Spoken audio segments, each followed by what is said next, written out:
As pessoas têm buscado fazer as atividades isoladamente. A gente tá cansado de estímulo, de anúncio, de comparação, de rede social. Ter uma coisa física, seja uma revista, um CD, qualquer coisa, é uma coisa bonita. Então eu acho que é uma procura da beleza.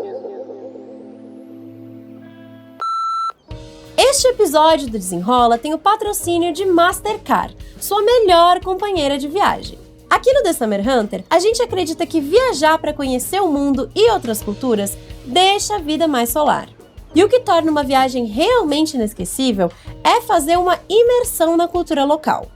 Com os cartões Mastercard Black e Platinum, você tem acesso a benefícios como serviço de concierge de 24 horas, que pode ajudar você a fazer reservas nos restaurantes mais incríveis ou dar as melhores dicas de cada destino, além de experiências exclusivas escolhidas a dedo no Brasil e no exterior, disponíveis em priceless.com.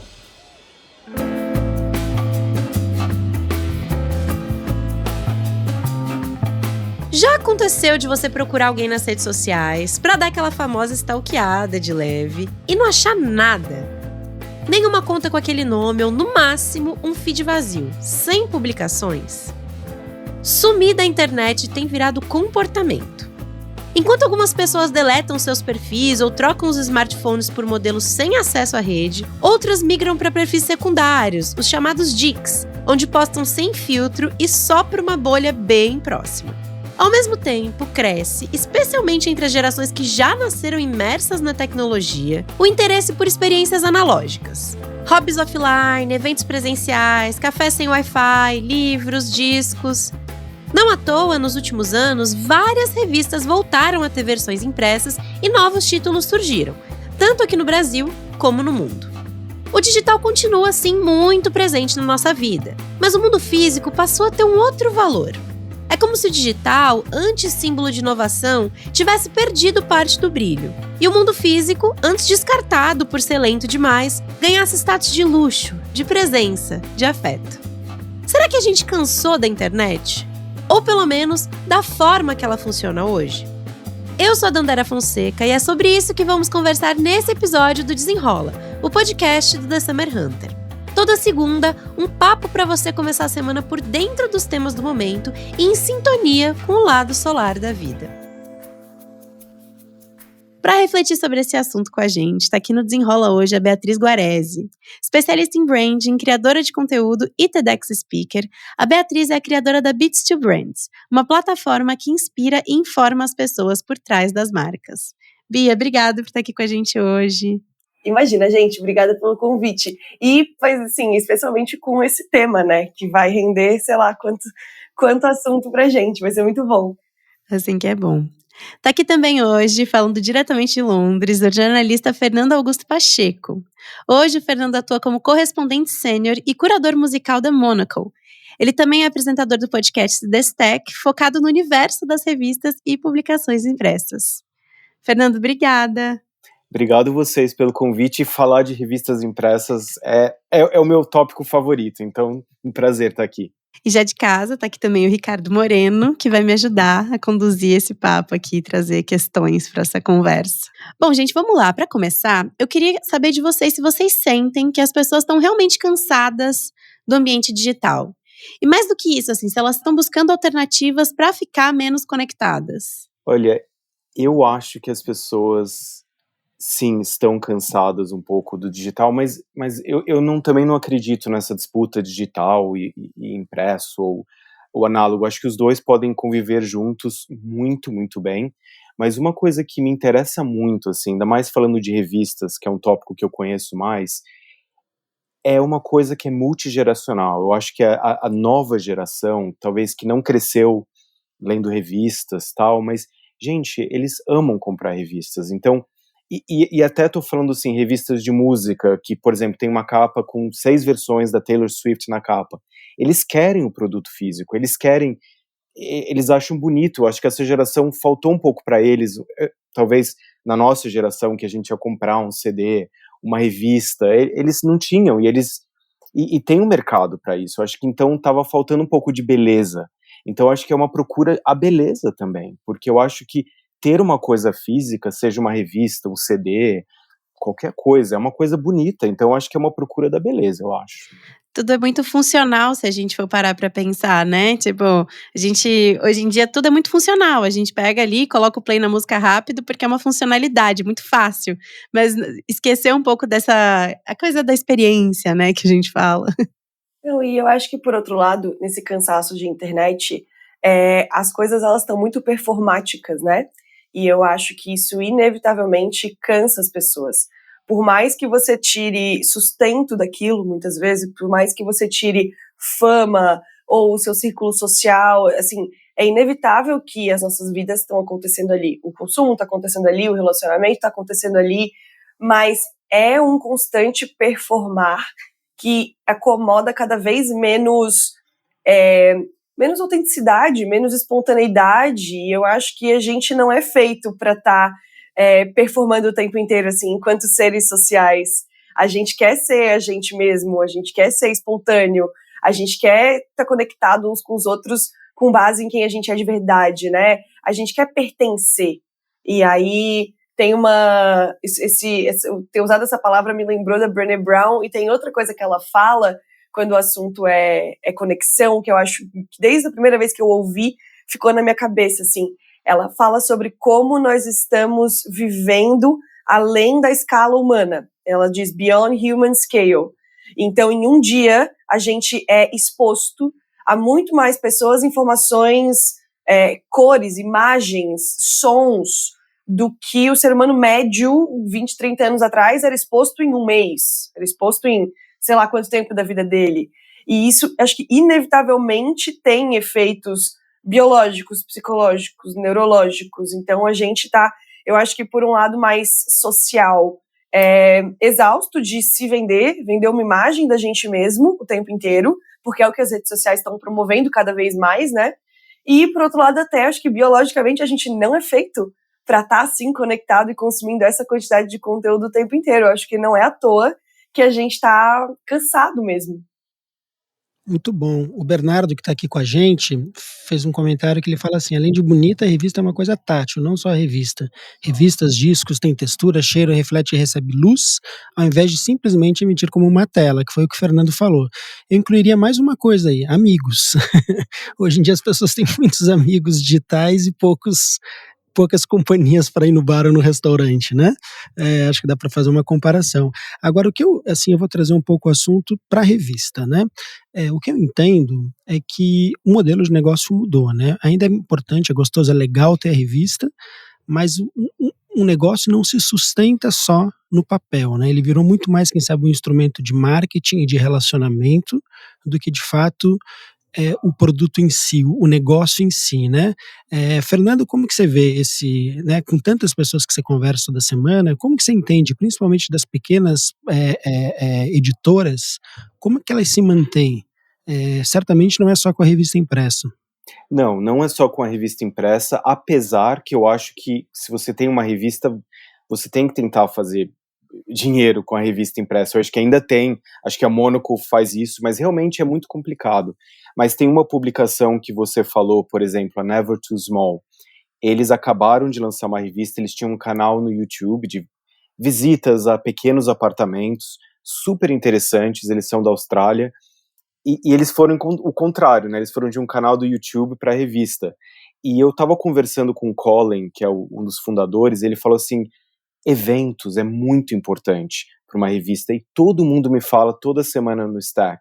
Eu estava falando com um editor de uma revista de design chamada Neptune, uma revista bem legal, baseada em Paris, uma revista, talvez a circulação seja pequena, mas ele falou assim, e é bianual a revista, e ele falou assim, mas eu tenho que fazer eventos, então me comunicar com as marcas, ele falou assim, que sem esses eventos talvez eu não conseguiria fazer a revista, então realmente é uma coisa complexa, mas eu estou tão otimista com o impresso, realmente eu acho que dá para fazer dinheiro, mas você realmente tem que pensar em anúncios na revista, um sistema de assinaturas, realmente é uma coisa complexa, distribuição hoje em dia está muito caro, isso realmente dificulta a vida dos editores, mas gente, o número de revistas que estão sendo relançadas ou voltando é enorme. Eu sei que a gente vai falar isso depois, mas É muito bacana. A Beatriz acho que é um exemplo disso, né? Ela começou e tem uma plataforma digital de comunicação e aí se aventurou pelo universo da revista. Acho que teve grandes aprendizados também, né? O que fazer da próxima vez, diferentemente dessa primeira. Gente, e pra mim a experiência da revista ela foi muito engraçada, assim, porque, na verdade, a Beats to Brands ela é uma newsletter, mas ela já tem mais de 270 edições. Então eu já escrevi muito, né, nos últimos 6 anos.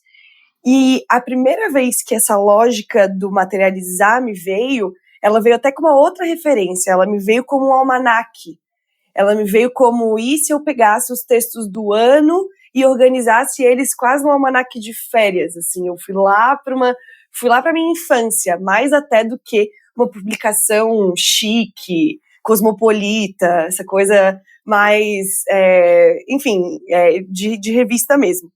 Mas aí, quando veio essa coisa do impresso, eu fiz um rebranding, fiz um universo visual da marca, e as pessoas comentavam isso, Bia, isso tá com cara de revista, isso parece uma revista. E isso foi sendo alimentado na minha cabeça, mas veio muito com essa intenção, assim, de oferecer uma experiência diferente para as pessoas com o conteúdo, porque você consumir, eu concordo plenamente, você consumir pela tela é muito diferente de você consumir físico. E revista pra mim, até aproveitando que a gente tá aqui no Summer Hunter, revista pra mim é sinônimo de praia. É sinônimo de praia. Pra mim, revista é a melhor companhia possível pra um dia de praia. Assim, não consigo nem... Porque se suja de areia não tem problema. Eu detesto levar livro físico pra praia. Tem um sensorial pra mim. Enfim. E aí eu fiz essa edição para as pessoas justamente levarem pras férias, mas pra ser realmente um presente, assim. Pra ser um símbolo da marca. Cara, a quantidade de gente que veio me pedir, Bia, eu quero uma, eu queria comprar. E eu não saberia nem botar uma etiqueta de preço, porque eu não fiz pensando em vender. Então eu falei, não faz sentido. Mas é bem como o Fernando falou, assim, as pessoas não sabem que é um projeto totalmente independente. Então, eu fiz toda a curadoria dos textos, eu fiz toda a organização, tudo que tem aqui dentro fui eu que organizei, aí eu tive uma pessoa para me ajudar na direção de arte. Eu imprimi todas e eu mandei uma por uma.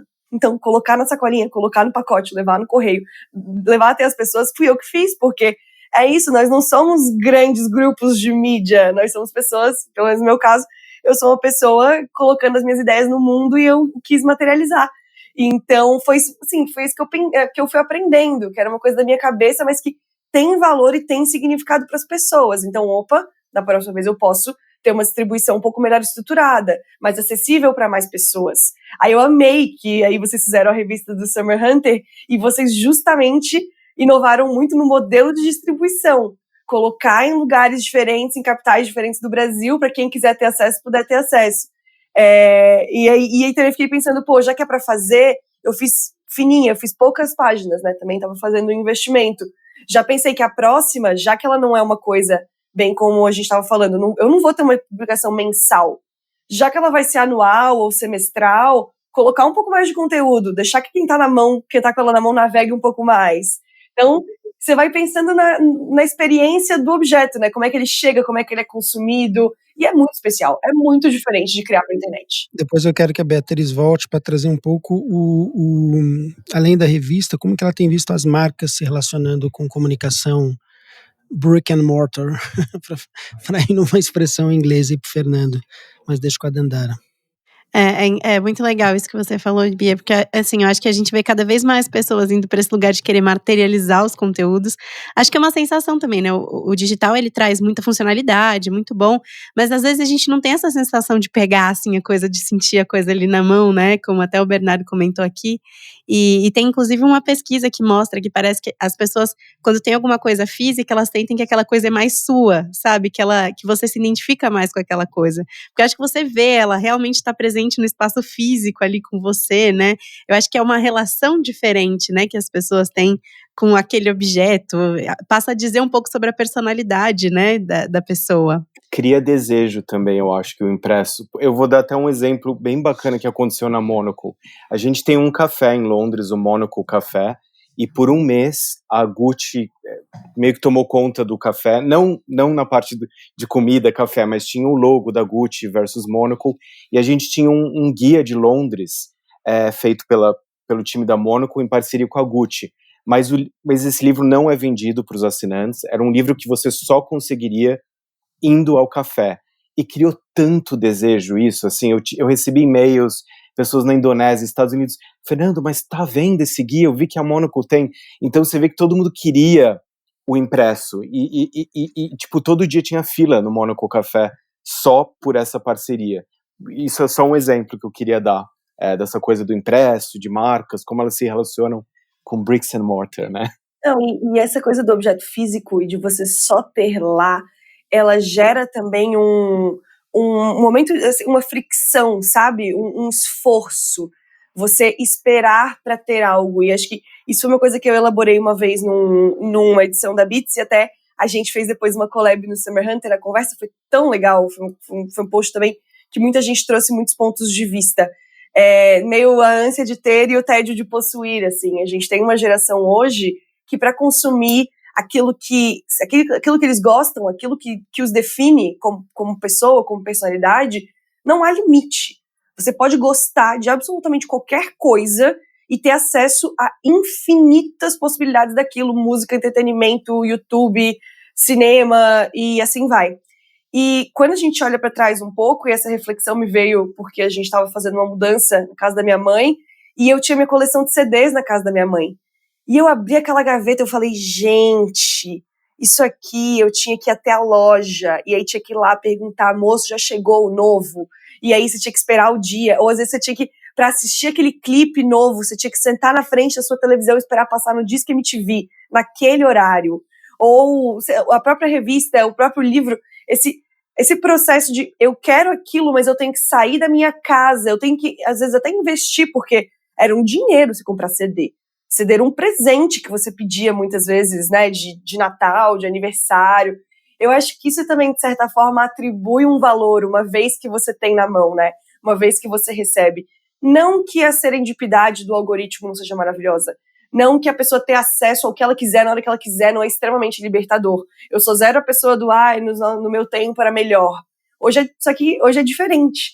E acho que tem sim essa conexão com o que é físico, o que eu só consigo naquele lugar, naquela edição limitada, que sim geram, até quem sabe, uma novidade nas pessoas, tá? Que não são acostumadas a ter esse tipo de esforço até obter alguma coisa. Beatriz, você mencionou CD, que é uma coisa que até hoje eu compro e amo, mas é lógico que eu uso Spotify, os algoritmos ótimos, eu também não tenho nada contra, mas olha o valor que eu dou para as coisas. Os meus artistas, os que eu amo mesmo, por exemplo, a Madonna, eu sou aquele mega fã. Lançou alguma coisa física, eu compro vinil, CD, o que for especial. Aí talvez um artista que eu talvez não goste, que gosto, mas de uma música ou outra, eu vou no Spotify, mas você vê que os preferidos, eu vou lá e compro, assim, o vinil. Nossa, o vinil é um exemplo máximo, né? Porque eu nem diria que é uma coisa tão nicho hoje em dia, porque as vendas me parece que estão crescendo, todo ano cresce, já faz uns 15 anos que está crescendo, então é um outro exemplo dessas coisas físicas que a gente ama, né? Acho curioso isso que você falou do vinil, Fernando. Teve uma coluna não muito recente do Rui Castro, dizendo que em tom de brincadeira, mas verdade, que o número de vinis cresce, a venda, mas não cresce o número de toca-discos. Por quê? Porque tem muita gente, principalmente geração Z, que não compra para ouvir, compra para colecionar. Posso contar uma coisa? Sou eu. Eu não tenho toca-discos. Gente, eu tenho 50 vinis aqui, mas eu juro por Deus que eu vou comprar esse ano. Mas é isso, né? Você de algum modo está privilegiando e tá dando, enfim, de algum modo dinheiro pro teu artista predileto, né? Que eu acho que tem um pouco da revista também. Não necessariamente você vai ler a revista de cabo a rabo, você vai se informar em outro lugar, mas você tem aquilo físico porque é uma maneira de você ter de fato uma marca que você ama, que você admira, literalmente dormindo com você na tua cabeceira, né? Com certeza. Que você falou do guia de Monocle Gucci, e é interessante que é um guia de papel, mas que eu fui muito impactado por TikTok. pessoas postando esse guia. A minha pergunta, primeiro para o Fernando, depois para a Beatriz. Como balancear, né, o que você faz físico e o que você faz digital?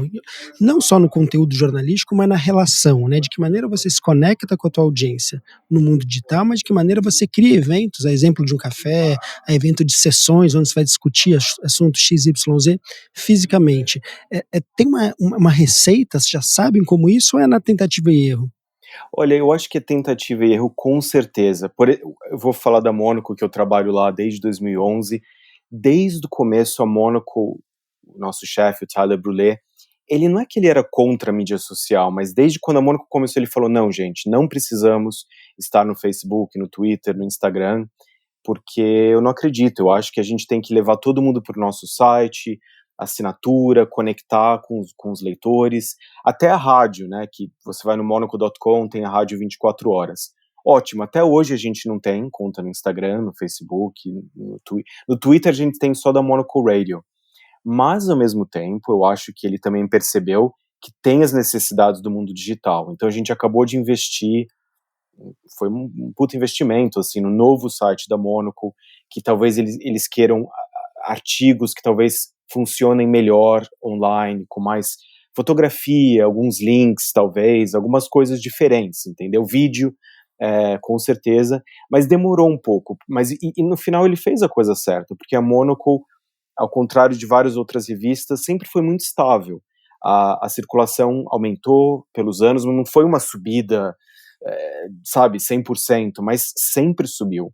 E teve tantas revistas que acabaram demitindo pessoas, teve tanta coisa já se passou pelo mercado editorial, então a gente gosta de tecnologia, a Monaco, mas a gente vai com cuidado, assim. Quando a Monaco foi lançada em 2007, parece que sugeriram para ele fazer a Monaco numa versão iPad, aí, porque era o que todo mundo estava fazendo naquela época, e ele se recusou, porque ele viu o preço e ele falou assim, olha, não vamos ter o retorno financeiro. E eu acho que nesse quesito, para a Monaco, não estou dizendo que todo mundo, foi o correto. E eu acho por isso que as marcas gostam tanto da Monaco, do nosso impresso também, porque várias revistas cortaram também um pouco o impresso, não deram tanta atenção. No caso do iPad foi uma febre louca, né? Eu trabalhava na Galileu na época, eu dirigia a Galileu e foi uma loucura, porque todas as revistas assim estavam dedicando a maior parte do orçamento, que já não era muito, para fazer versões mirabolantes no iPad, que não necessariamente tinham grande leitura. Eu quero dizer, o importante não era o texto, o importante era a animação, a página virando de um lado para o outro. Isso durou 2 anos, 3 anos no máximo, né? Hoje não tem revista no iPad que não seja uma versão do site ou um PDF. A tecnologia é bom, mas às vezes, não. Espera um pouquinho, às vezes. Gente, vocês sabem que tava pensando agora sobre essa coisa do on e do off. Eu vou dar um depoimento pessoal, mas eu não consigo evitar, porque o meu atual triplex alugado na cabeça são as pessoas que pintam Bobbie Goods. Vocês já deve ter chegado até vocês por alguma frente. O que eu acho uma loucura do Bobbie Goods? O Bobbie Goods, para quem tá ouvindo talvez não saiba, são aqueles livros de ursinho, de colorir. E aí, só que não é você comprar o livro de ursinho e colorir. Você tem que ter a canetinha específica. E aí, não é só chegar e pintar de canetinha, porque se você só chegar e pintar de qualquer jeito, ele fica feio. E as pessoas estão no aesthetic do Bobbie Goods. Ele tem que ficar bonito, sombreado, não sei o quê. Virou uma grande competição digital de Bobbie Goods. E por que isso aluga um triplex na minha cabeça? Porque é uma atividade feita para desconectar e relaxar. Bem nesse tema que a gente está falando, deixa eu deixar meu celular de lado, e aí eu tenho aqui uma atividade que me demanda os meus 2 olhos, as minhas 2 mãos, ou seja, eu não consigo pintar Bobbie Goods e estar no celular ao mesmo tempo. É quase leis da física. Só que as pessoas pintam, talvez naquele momento elas estejam offline, mas elas pintam para postar. Tipo, é uma atividade offline que é vivenciada, cultivada, alimentada digitalmente. Acho que algo similar acontece com as corridas, que correr é uma atividade que te tira do celular. Eu não corro, mas me corrijam se eu estiver errada, não dá pra pessoa correr com o celular na mão, só que ela termina a corrida, ela posta o pace, ela posta selfie, ela posta foto do tênis. Então, eu acho engraçado pensar isso, assim, como é que a gente se relaciona com as pessoas no mundo real, que mesmo nas atividades do mundo real, as pessoas estão voltando para postar. Ou elas estão, pelo que elas viram na internet, fazendo aquilo no mundo real. Influenciando. Eu gosto de pensar em como a internet influencia e é influenciada, assim. Eu entrei na livraria da Vila, agora esse fim de semana, gente, estantes inteiras de Bobbie Goods. E o meu marido, muito engraçado, ele é super offline, assim, ele não tá nas redes sociais. Ele olhou pra mim e falou, mas o que é isso? Que só tem livro infantil? E eu falei, meu bem, você não tá entendendo que isso aqui não é infantil, que é adulto, é todo mundo, é gente pintando, não sei o quê. Então, eu acho que as coisas que a gente vivencia online, na internet vão fazendo com que a gente queira fazer coisas offline, mas o offline também é feito para você postar, né? E é aí que a gente tem que entender como a gente está se relacionando de fato com as pessoas. Sim. Eu meio que, não sei se vocês discordam, mas eu meio que desisti da batalha do desconectar 100%. Uhum. Eu acho que desconectar 100% não existe mais. Mas eu acredito muito no potencial que os canais digitais têm, sim, para tirar as pessoas de casa, para fazer elas se relacionarem de outras formas. Só que daí a questão é que elas vão lá, saem de casa e voltam para postar. Sim. E aí, assim, vai num loop infinito. Era até uma pergunta, inclusive, né? Porque, enfim, tem alguns dados mostrando, são pequenos ainda, mostrando de pessoas ali que estão. Acho que saindo do Instagram tem mais, né? Pessoas que têm desconectado suas contas. A gente vê, inclusive, aqui quando a gente divulgou a revista, por exemplo, algumas pessoas pedindo pra gente divulgar na newsletter ou no site, porque elas não tinham Instagram, elas trancaram o Instagram, deram um tempo e estão mais por fora desse lugar ali, né? E aí, em casos mais extremos, é isso, pessoas excluindo quase todas as redes sociais. Eu tenho um amigo que não tem rede social nenhuma. E, sei lá, pegando um celularzinho daqueles que só fazem ligação mesmo para se comunicar com as pessoas, mas querendo mais essa coisa física mesmo, né? Queria saber como vocês veem, assim, essa migração de algumas pessoas para essas outras formas de interagir com a tecnologia, sabe? É necessário? Será que é o caminho mesmo? Será que a gente também não perde muita coisa nesse meio? Também é uma forma de status, talvez, hoje em dia, de querer ser visto ali, tomar essa decisão contrária? Olha, eu vejo muitas pessoas do meu escritório, meus colegas de trabalho, que realmente saíram da mídia social, especialmente Instagram, Facebook, porque talvez eles estavam se sentindo muito ansiosos. Então, eu acho que realmente depende da pessoa. Eu, por exemplo, eu tenho minhas mídias sociais, eu adoro postar, promover o programa que eu tô, mas você não pode se deixar envolver muito, porque você acaba recebendo mensagens, até quando você fala alguma coisa que não concordam, sempre tem alguma crítica. É engraçado, eu falo de música, de revista, de coisas positivas, não sou uma pessoa muito controversa, né? Mas mesmo assim tem as críticas, então às vezes é difícil lidar com isso, entendeu? Então, eu entendo. Eu tava falando com a minha amiga do trabalho, a Carlota, ela saiu, ela falou assim, nossa, minha vida é bem melhor, então funcionou pra ela, talvez não funcionaria pra mim.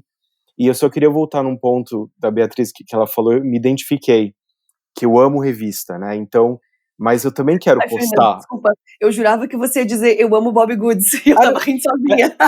Aliás, eu vou procurar o Bobbie Goods para entender mais dessa. Tô brincando. Não, eu quero entender mais. Mas, por exemplo, eu tiro foto segurando revista. Eu fui pro Japão, amo revistas japonesas, vintage. Para mim é o máximo, assim, comprar uma edição vintage da Popeye. Então, tava lá no Japão, sentei numa cadeira de uma maneira charmosa, lendo a Popeye, e tirei uma foto que, nossa, acho que foi a minha foto mais curtida que eu já tirei, entendeu? Então eu acho engraçado às vezes combinar um pouco minha paixão por revistas, tirar uma fotinho aqui e ali, mas é uma coisa bem particular minha. É porque aquilo é construção de identidade, né? Sim. É o que você quer mostrar que você gosta, como você quer ser, com base naquilo que você quer interagir com as pessoas. Pensando nesse movimento assim, de desconexão, eu acho que ele vem muito desse lugar de as redes sociais nos últimos anos, talvez já seja um movimento de uns 10 anos para cá, elas têm sido cada vez menos sobre interação social e mais sobre performance, venda, entretenimento. Então eu acho que vai até pra gente que via esse sentido, né? Eu quero mostrar o que eu gosto para os meus amigos e interagir com base naquilo ali, talvez seja isso, vai perdendo um pouco o sentido e tende a fazer menos falta quando você sai, porque é isso, se eu não tô mais ali para me conectar com ninguém, é menos um scroll infinito de estímulo. É disso que eu tô abrindo mão. É um monte de gente estranha. Vamos combinar que tem certas redes sociais hoje que você fica scrollando ali, você tá 100% entretido, mas você não vê um rosto familiar. E às vezes você tem um rosto familiar, mas você não sabe o nome daquela pessoa. Acontece tanto isso comigo, gente. Às vezes eu adorar um creator, eu olhar aquilo e dizer que formato legal, que pessoa legal. Passa pro próximo, se eu quero comentar daquilo na mesa do bar, eu não sei quem é aquela pessoa. Porque realmente a gente vai consumindo de um jeito diferente. Então acho que nesse contexto, você deixar de criar essa persona pública, digamos assim, e se fechar mesmo, seja nos seus perfis privados, que aí só realmente os suas pessoas de confiança têm acesso, ou até nos grupos, ou canais onde você se conecta por interesse, eu acho que faz muito sentido, sim.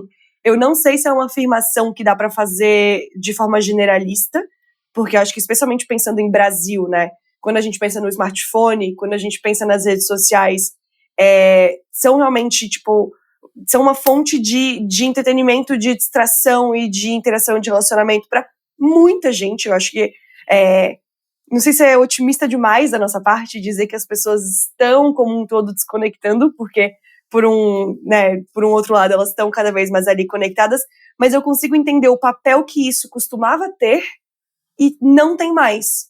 E aí, de fato, talvez eu não estar ali não significa eu me retirar do meu círculo social. Pelo contrário, significa eu me aproximar dele. Sendo que, anos atrás, era uma coisa de, gente, como é que eu vou interagir com as pessoas se eu não estiver nas redes sociais?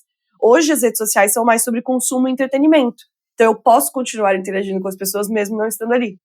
Eu queria falar, eu acho que é uma rejeição ao algoritmo, porque eu acho que piorou em muitas redes sociais, mas piorou de uma maneira absurda. Um exemplo é o Twitter ou X.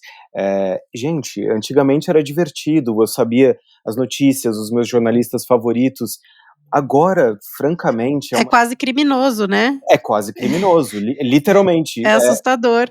Então, tem uma rejeição, lógico, porque não era como era antes. É verdade. Nossa, e é muito bom esse seu ponto, porque pensando em sair de rede social, eu sou uma pessoa que eu tenho muita dificuldade de me desconectar, né? Eu tenho que estar sempre me cuidando para não passar do meu limite. Mas não faz 2 semanas que eu apaguei o aplicativo do Twitter. E isso foi um momento para mim, porque imagina, eu era usuária desde 2008, 2009. Eu achava aquilo fascinante, assim, dos primórdios da internet. E, de fato, aquilo, por questões de algoritmo e até da lógica do conteúdo mesmo, parou de fazer sentido pra mim. Eu tenho usado muito menos também, principalmente depois que se tornou X, né? É assustador, é como o Fernando e você, Beatriz, falaram. Era engraçado, eu achava um lugar onde os memes chegavam primeiro, era divertido acompanhar alguma coisa ali. Agora você abre, enfim, muitos tweets de Elon Musk, muitas realmente coisas extremamente misóginas, racistas, homofóbicas. Eu fico, gente, não quero estar nesse lugar, né? Mas eu queria voltar um pouco, que achei muito legal que vocês trouxeram isso, não como opostos, né? De você viver uma experiência offline e querer postar aquela experiência, que muitas vezes a gente, enfim, se vê criticando um pouco também essa atitude, né? Mas o Bernardo, ele trouxe uma coisa aqui no chat que eu achei interessante, que ele falou, né? Que ele acha que o offline tem isso do novo luxo, né? Que ele, por exemplo, comprou um iPod alguns meses atrás e ele não passa despercebido. E aí, não só pela nostalgia, mas porque a galera anseia formas de consumo em paz, né? Que é isso que a Beatriz falou também, de focar os olhos ali e tal. E a gente vê também muitos vídeos nas redes sociais, assim, né? De pessoas falando muito sobre hobbies offline, né? Eu acho que tem surgido… O Fernando trouxe um iPod aqui pra frente, gente, da câmera. Que eu comprei recentemente também, por isso que eu me identifiquei com o comentário. Eu quero saber então, depois você conta o que te motivou a comprar. E como que vocês colocam música nele hoje? Olha, não… É que nem o vinil. Posso falar, não é fácil, é um site americano e eles fizeram, tem 2 TB, como é que fala? Trigabytes? Eu não Terabyte? Não cabe, porque eu tenho 28 mil músicas, então eu preciso de muito espaço. Aí eu tava precisando de um lugar para colocar as músicas, e esse tá funcionando muito bem, mas demora um pouco. Olha que legal. E eu ia falar isso, né, desses hobbies, enfim, manuais que estão chegando ali, né. E eu queria saber se vocês acreditam, assim, que dá pra dizer que o offline virou um sinônimo de relaxamento, assim, de um lugar onde você foge um pouco do trabalho, onde você foge um pouco do excesso de notícias e você relaxa, sabe, você descansa. Mesmo postando depois aquilo, pode ser que você poste depois que você foi pra sua corrida, pode ser depois que você poste que você foi pra sua aula de cerâmica, mas que aquele momento virou quase um refúgio criativo, sabe, uma forma de você fugir dessa loucura e se conectar com você mesmo. Uma coisa que eu acho super chique, ler jornal no fim de semana, de manhã. Então, todo sábado e domingo, pra mim é um bom sábado e um bom domingo se minha manhã começa eu tomando um café ou qualquer coisa, um chá e lendo jornal físico, e eu tento não sair de casa antes do meio-dia, só lendo jornais. Então, esse é o meu, como é que chama? A minha meditação. Então, eu faço até a cruzadinha dos jornais. Isso é um luxo, eu acho. Chiquérrimo. A minha atividade offline preferida é quebra-cabeça. Eu amo montar quebra-cabeça. A questão é que quebra-cabeça ele é uma atividade que eu gosto dos grandes, né? Então, 1.000 peças, 2.000 peças. Então, uma vez que você começa, você tem que terminar. Ele te demanda tem um compromisso que você tem que fazer ali, tem que ter um tempo livre. Mas eu gosto muito também. Sabe uma coisa que eu fiquei pensando depois, até que o Fernando mostrou esse iPod? Eu acho que tudo começa a dar errado quando a gente faz esse acúmulo de função do smartphone. Porque às vezes tem atividades, você quer uma atividade específica, você quer ouvir música, você quer ler notícia, você quer, às vezes, medir o seu desempenho, X. Você quer aquela atividade específica, só que você, pelo fato dela ser feita no smartphone, e o smartphone ele é feito, a gente já sabe, né, para te manter ali, para te manter scrollando, para te mandar a notificação. Se faz muito tempo que você não abre o Instagram, ele vai te notificar. Ele é feito para isso, ele é uma maquininha programada para isso. Então, às vezes, você só quer ouvir música, mas pelo fato de você só poder fazer isso no celular, você tá mais propenso ao vício. Ou você só quer ler um artigo, mas fazer isso no celular, você tá mais propenso ao vício.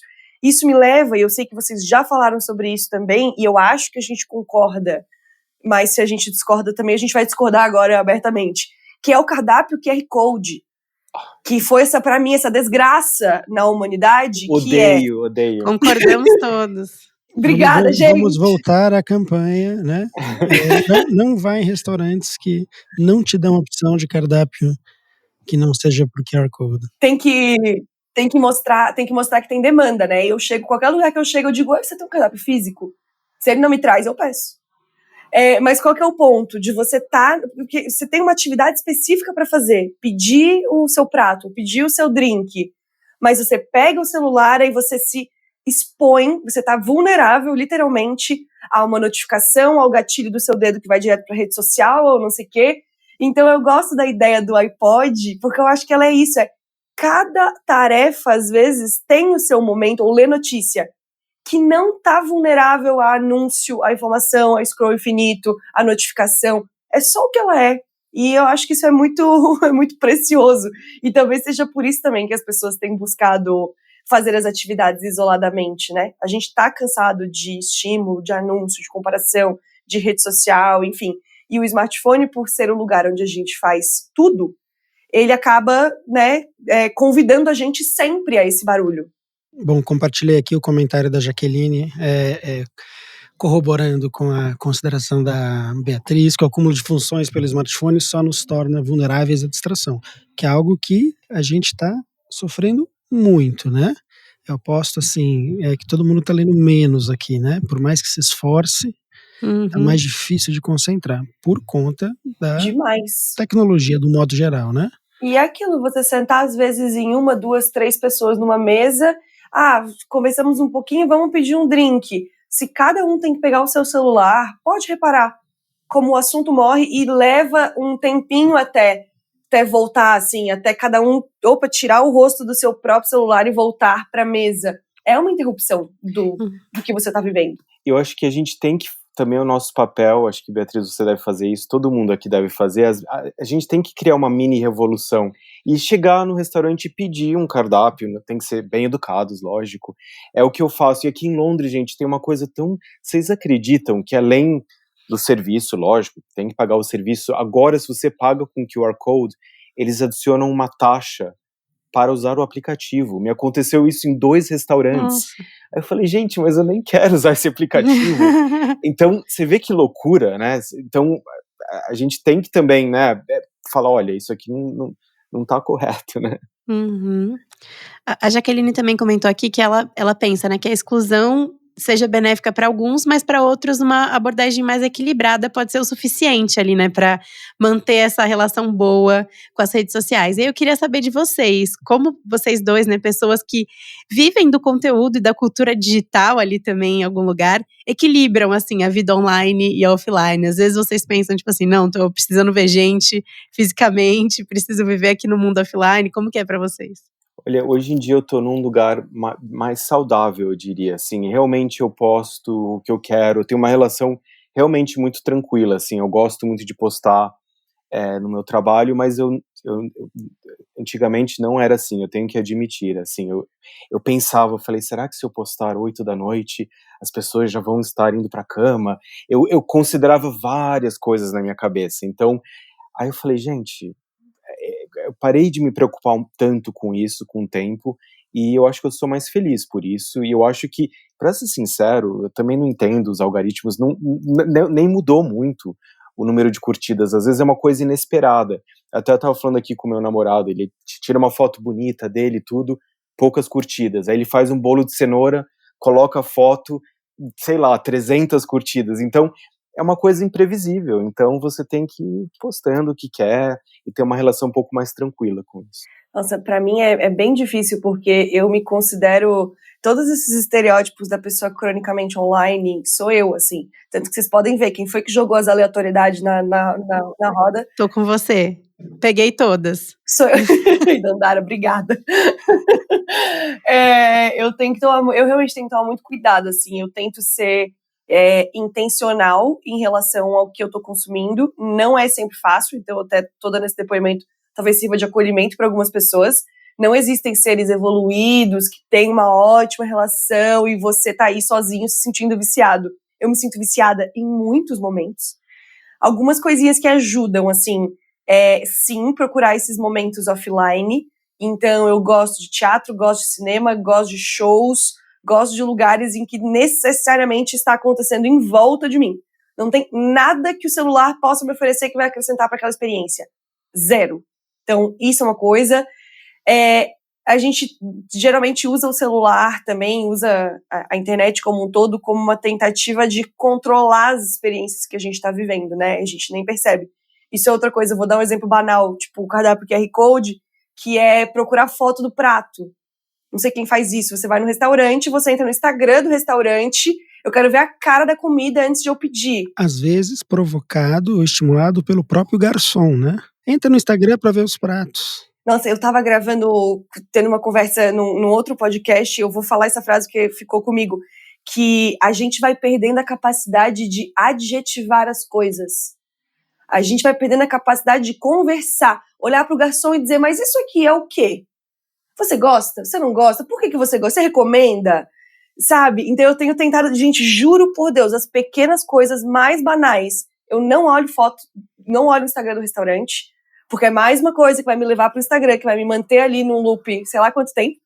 E a outra coisa, conforme as redes sociais foram ficando cada vez mais entretenimento, eu tenho tentado usar elas bem desse jeito, tipo, ser intencional no que eu vou fazer. Então, cara, ao invés de eu ligar a TV ou ligar o Netflix, eu vou abrir o TikTok. E eu acho que é um rolê de pensar o contrário, né? Porque muitas vezes o que acontece é, você fica 1 hora no TikTok, aí você olha e fala, meu Deus, eu tô 1 hora aqui. E não, eu quero ficar 30 minutos aqui. Eu vou estipular, antes de começar, você pensar, não, eu quero intencionalmente ficar 30 minutos aqui, consumindo vídeo mesmo, e rindo, e pode ser vídeo bobo, tanto faz. Mas não você ser pego depois de, caramba, fiquei 1 hora aqui. Tipo, não foi uma escolha, né? Não foi uma escolha intencional antes, foi o que aconteceu. Exatamente isso. Voltando um pouquinho ao começo da conversa, quando a gente falou de marcas de luxo e tal, e essa pergunta eu queria que o Fernando respondesse antes, depois a Beatriz. O Fernando mais no lugar de produtor de conteúdo jornalista, e a Beatriz de uma analista aí de tendências de comportamento e movimentos na publicidade e marketing. Fernando, vocês trabalham com muitas marcas de luxo, né, como anunciantes, parceiros comerciais. Qual a vantagem que vocês veem, ou como que elas desejam, ou por que elas desejam estar mais presentes num café ou numa página da revista, do que daqui a pouco num banner no site ou no Instagram que vocês nem têm, né? Olha, pelo conversas que a gente teve, por exemplo, com a Chanel, que é um grande anunciante nosso, tal, por exemplo, se você tem um anúncio na revista Monocle, você tem uma colaboração com o nosso café, é uma coisa específica, talvez não vai ter o reach que um post no Instagram vai ter, mas quem que vai, talvez, ir na loja e comprar a bolsa Chanel? Não necessariamente como sendo uma coisa elitista, pode ser qualquer marca, pode ser um hambúrguer, entendeu? Então eu acho que eles sabem que eles estão falando para uma comunidade dedicada de fãs, que gostam de moda, porque a revista, moda é um dos principais tópicos da revista, e eu acho que combina muito com o que eles querem representar da marca deles, então é óbvio, então eles estão falando a Chanel, não necessariamente, eles não querem que 1 milhão de pessoas vão ver um post, mas ninguém vai conectar realmente com a marca. Tem até aquela coisa dos influencers, eu sei que eu não quero ser tão simplista aqui, mas é verdade, um influencer pode estar usando uma bolsa Chanel hoje, daqui a 5 minutos vai colocar uma bolsa da Bottega Veneta, então talvez perderam um pouco da credibilidade, mas tem muitos influencers ótimos, maravilhosos, mas realmente eu acho que eles estão tendo uma atitude um pouco mais, sim, nós precisamos dos influencers, dessa nova geração, do digital, mas não podemos deixar atrás uma revista como a Monocle, e até se eu posso falar um pouco até da Vogue, a Vogue ainda tem um poder imenso, hoje é o Met Gala, eu até acho, pessoalmente, que eles deveriam realmente continuar investindo muito no impresso. Eu acho que a Condé Nast também não pode ir tudo para o digital, porque eles sempre foram uma empresa de luxo, a Vanity Fair, com aqueles artigos maravilhosos do passado, eles não podem reduzir isso, então eles têm que tomar também muito cuidado. Eu acho que essas revistas têm que tomar cuidado, têm que ir para o digital, se modernizar, mudar, mas o produto impresso, que é o que eles são conhecidos, tem que continuar sendo bonito, né? Como eu falei no começo dessa conversa, a procura pela beleza. E você, Beatriz, como que você tem visto as marcas se movimentando aí entre o online e o offline? Então, quando eu escrevi um artigo até intitulado Offline é o Novo Luxo, tem uma coisa que eu gosto muito de fazer, que eu faço com frequência, eu vou olhar as palavras no dicionário. Porque eu acho que a gente às vezes fica querendo reinventar o significado das coisas e eles já foram descritos e devidamente atribuídos de significado muitos anos atrás. E eu tô lendo aqui, para só vocês não acharem que eu tenho verbete do dicionário na cabeça, mas dentre as várias definições possíveis, quando a gente olha luxo, alguns significados são qualquer coisa dispendiosa ou difícil de se obter, mas também coisa excelente, de qualidade superior, perfeição, primor. Então, por um lado, você tem difícil de obter, por outro lado, você tem qualidade superior, você tem excelência. Essa é a definição de luxo. E, cara, momentos offline, conexão, atenção plena, que é coisa mais difícil de se obter, ao mesmo tempo extremamente valiosa e significativa. Então, eu acho que esses universos têm se conectado porque eles buscam, aspiram, representam essencialmente a mesma coisa, que é realmente a atenção plena é um luxo, você ter o tempo para dedicar, você ter ali a disponibilidade física e mental para aquela experiência, você poder estar sim naquele lugar, porque uma marca de luxo ter um café, ela vai ter um café no endereço específico, o acesso não vai ser fácil. Então é aquilo, se por um lado a gente hoje em dia vê as pessoas, entre muitas aspas, popularizando, mas tendo acesso global e generalizado a objetos da marca, a experiência é onde eu consigo restringir novamente, onde eu consigo ter aquelas pessoas num ambiente mais controlado, num ambiente realmente muito forte sensorial da minha marca. Eu volto para aquela ideia de luxo que poucos têm acesso, que é o que cria o imaginário realmente, né? Para quem consome isso. Eu não sou consumidora direta dessas marcas, mas eu gosto de prestar atenção em como se cria escassez. E escassez passa por isso também, né? Um grupo de pessoas tem acesso. E aí, quando você começa a perceber que os produtos não são mais representantes de escassez, porque, de novo, eles começam a se espalhar por aí mesmo, né? A presença da marca vai se espalhando em vários lugares, mas essa experiência você teve aqui, nesse lugar, desse jeito. Então, acho que é isso que tem levado muitas marcas a criarem realmente experiências diferentes. Tem outra coisa também, que eu acho que é o jeito marca centenária de construir o que se chama hoje como vibe, né? Que dizem que as marcas elas têm que ter uma aura, elas têm que ter uma vibe, elas têm que ter uma energia. Elas não podem ser aquela perfeição plástica iluminada em estúdio. Elas têm que se conectar com as pessoas através do lifestyle. E marcas Gen Z fazem isso muito bem, porque estão lá tão cronicamente online quanto todo mundo, e brincando e fazendo. A marca de luxo ela tem uma imagem a zelar. Ela é, por definição, mais engessada. Né? Tem algumas marcas brincando, acho que a Loewe brinca um pouco mais no TikTok, mas não é para todas. Só que daí onde é que elas vão encontrar as pessoas nesse lugar de lifestyle? É nas experiências. Só que a experiência vai ser uma floricultura, uma livraria, um café. Então, a experiência vai ditar também o tom de o que essa marca representa e qual que é o aspiracional em volta dela. Então, acho que é aí que o offline, o luxo e as marcas convergem, assim, desde a semântica mesmo, do significado da palavra, até a ideia de escassez e de experiência. Muito bom. A última pergunta que eu ia fazer aqui para a gente finalizar o nosso papo, eu acho que a gente até já respondeu, mas vou reforçar ela aqui caso vocês queiram adicionar alguma coisa, que a pergunta final assim, que a gente queria fazer é: por que vocês acham que os encontros, as experiências offline estão com tanta força, sabe? O que elas oferecem hoje que nenhuma timeline consegue entregar? Então, o Fernando, por exemplo, disse a beleza, né? Eu acho que tem muito disso. Aí, Bia, não sei, talvez você com a newsletter, eu acho que existe também uma profundidade maior ali no conteúdo, né? O que vocês acham que, enfim, a Monaco com a revista, a Beats com a revista e com a newsletter, enfim, o que elas conseguem entregar que essas outras timelines não entregam, sabe? Posso falar beleza de novo? Fala, claro. E eu só vou reforçar uma coisa que eu acabei de pensar isso agora. Tem a Oxford Street, que é a rua mais conhecida de Londres, né?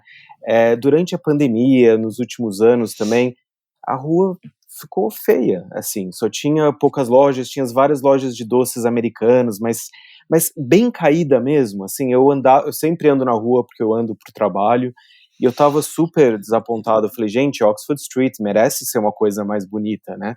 Então, mas teve uma reação da prefeitura que eu falei, gente, a rua tava caindo aos pedaços, mas agora tá tendo uma renovação, as marcas estão voltando.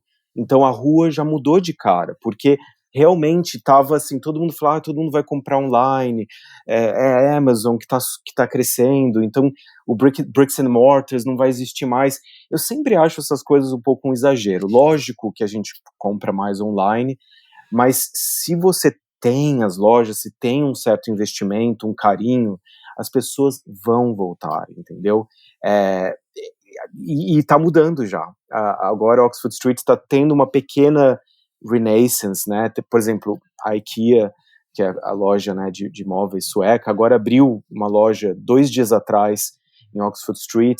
Então acho que é um perfeito exemplo disso. Então é a procura da beleza, a gente não pode desistir. Se tem QR codes, vamos falar educadamente com o garçom. Você não tem um cardápio de papel, você entende? Então acho que a gente também tem um papel a cumprir aqui. Eu acho que tem uma coisa que eu aprendi, assim, com a coisa da revista, mas com essas reflexões que já estavam acontecendo, assim, individual e coletivamente, né, de offline, de objeto físico, que é significado mesmo. Só a gente sabe o significado que a gaveta do vinil tem, que a gaveta do CD tem, seja toca-discos ou não toca-discos. Eu já acho poético, porque eu acho que você o disco, né, o que vale pro CD, ele é a música no seu formato mais presenteável. Seja para você mesmo, seja quando você vai presentear alguém. E música é uma coisa que fala direto com quem você é. Então, você ter aquilo, você comprar aquilo para alguém, como nessa troca assim, de objetos, é um significado. Você está atribuindo um significado imenso àquilo.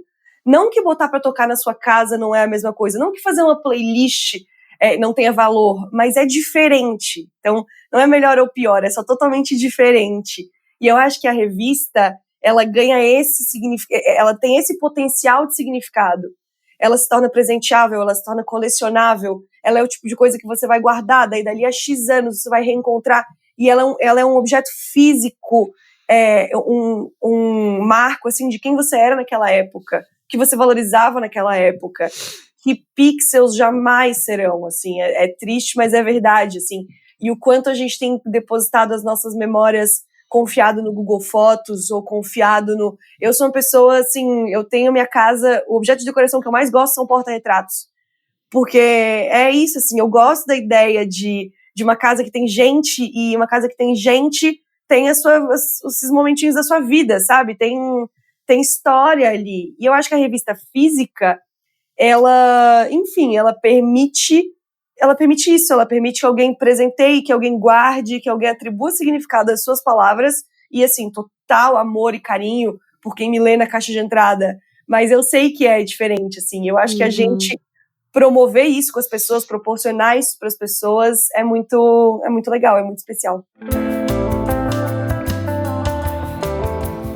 Bom, agora a gente vai para o nosso Q&A de perguntas solares, que encerra todos os episódios aqui do Desenrola. São 3 perguntas, queria que o Fernando e a Beatriz respondessem. A primeira é, como ter uma vida solar? Sempre pensar nas pessoas que você ama e ter um melhor momento com elas. E uma coisa que eu aprendi, eu até estava falando com um amigo, não só, sim, uma viagem é maravilhoso, grandes acontecimentos, mas acho que focar nos pequenos prazeres da vida. E para mim, um exemplo, eu estava ontem com meu namorado num pub, bateu um solzinho em Londres, um solzinho de fim de tarde, e foi muito bonito, a gente conversou por 3 horas, numa mesinha lá fora, então eu apreciei muito esse momento. Para mim, não precisa ser uma viagem longa, uma coisa mega especial, mas aquele momento foi especial. Eu acho que aproveitar esses pequenos momentos, isso deixa a vida mais calorosa, mais solar. Que lindo! Cara, para mim, uma vida solar, ela tem que ser, eu acho que leve, e eu fico pensando, outra palavra que me veio na cabeça foi curiosidade, assim, uma vida, não perder a curiosidade pela vida mesmo, sabe? Pede o prato mesmo sem ver uma foto dele. Vai ali, sabe? Eu fico pensando, essa coisa, a gente tava falando da revista impressa, entra na banca.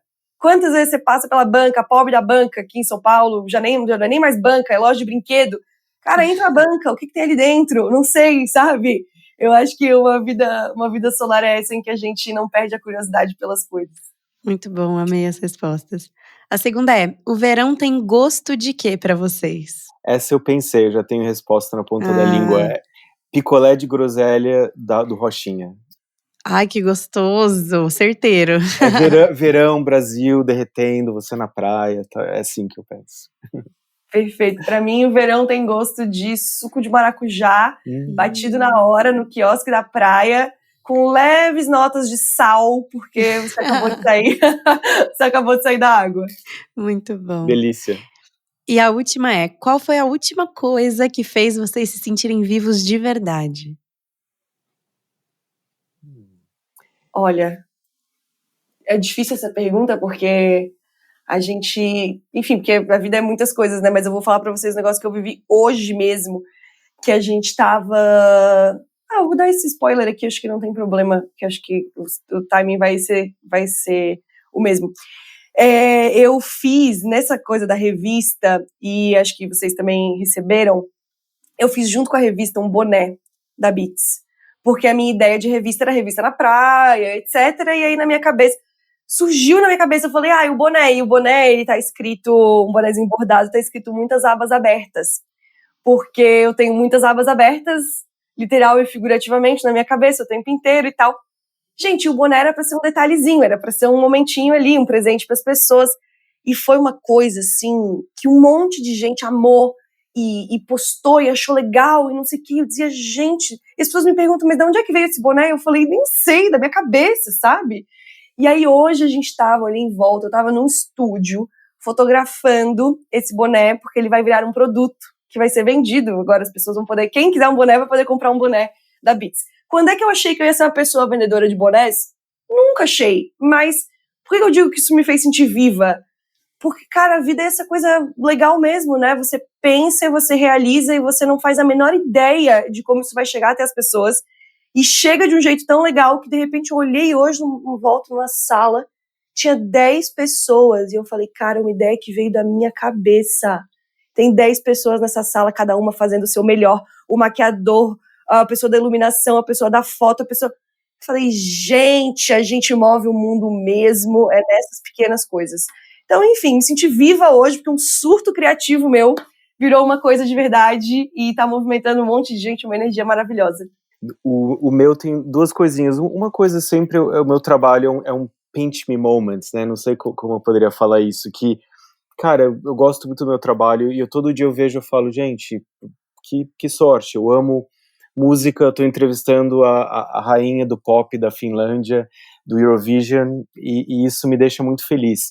E outra coisa, de um aspecto até mais um pouco emocional, é a minha avó, ela teve um pouco doente, mas não se preocupem, ela está bem melhor, mas eu fiquei tão ansioso, e a gente teve altas conversas, finalmente ela conseguia falar, né, e a gente teve uma conversa maravilhosa, e ela tá bem, eu estarei no Brasil em agosto, isso me deixou muito vivo, entendeu? Também essa vontade dela de viver, então também foi importante. Ai, que legal. Ai, Beatriz, Fernando, Ricardo, obrigada pelo papo, foi uma delícia, agradeço demais a presença de vocês, o tempo aqui. Foi uma delícia mesmo, obrigado. Obrigada, gente, foi ótimo. Obrigada a todo mundo que participou aqui também, comentando no chat, quem estava aqui acompanhando a nossa gravação. Você que está aí do outro lado ouvindo, espero que tenha gostado desse papo. Vá lá conhecer o trabalho da Beatriz no Beats, do Fernando na Monaco. Segue o The Summer Hunter aqui, o podcast Desenrola, e também nas nossas outras redes. A gente está no Instagram, tem clube no WhatsApp, tem newsletter, tem a nossa revista. E é isso, até o próximo episódio. Este foi mais um episódio do Desenrola, o podcast do The Summer Hunter. A apresentação e o roteiro são meus, Dandara Fonseca, com edição de texto da Adriana Sete. As capas dos episódios são de Eduardo Gaiotto e a produção executiva é de Ricardo Moreno. A edição, mixagem e trilha sonora são da Tumpats.